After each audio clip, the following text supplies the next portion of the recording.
tiens à vous remercier de votre présence pour l'opération de panneaux d'interprétation du paysage, de lecture du paysage, proposé par le Conseil d'architecture, d'urbanisme et d'environnement de l'Oise. On voulait vraiment marquer ces 40 ans, 42 par s'arrêter, on regarde le paysage et ce qu'il compose.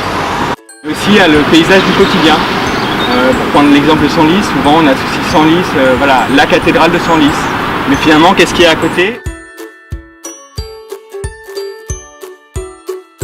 Donc on a vraiment la vue qu'il y avait, on va passer qu'on avait il y a une centaine d'années. Donc ça vraiment pour montrer l'évolution du paysage.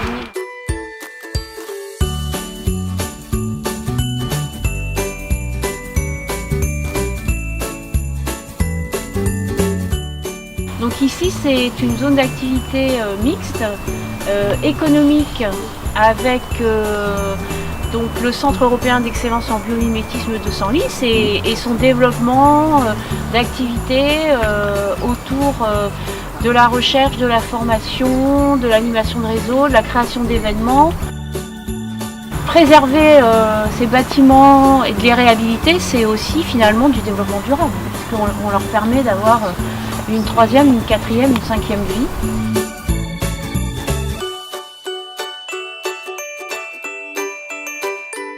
Donc avec la nonnette qui coule un petit peu plus loin et de voir donc comment les zones humides sont vraiment importantes et forment une barrière défensive. D'ailleurs, on avait très peu de maisons anciennes, parce qu'on avait l'ouverture sur la vallée de la Nonnette et l'utilisation de la vallée de la Nonnette. Puis on construisait pas. Allez, on ne construisait pas sur les zones totalement humides. Elles ont un rôle contre les inondations et que si on les détruit, on aura de plus en plus de problèmes d'imperméabilisation. Donc on faisait de la chaux pour justement lier ces pierres à partir du calcaire. Et puis on voit que les ouvertures, souvent, elles sont les harpes, les chaînages, etc.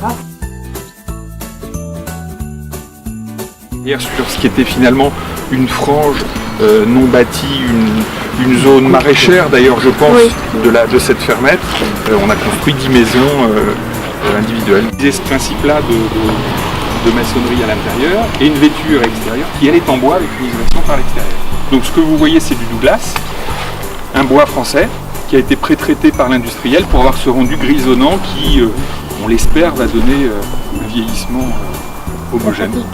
Largement vitré sur la belle exposition et qui est protégé par cet élément garage qui lui n'a pas de toit et qui forme une terrasse sur l'arrière.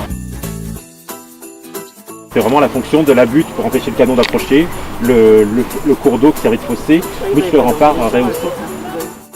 Promenade plantée, donc de part et d'autre, dès que c'était avec possibilité. Donc voilà une vue historique encore des remparts.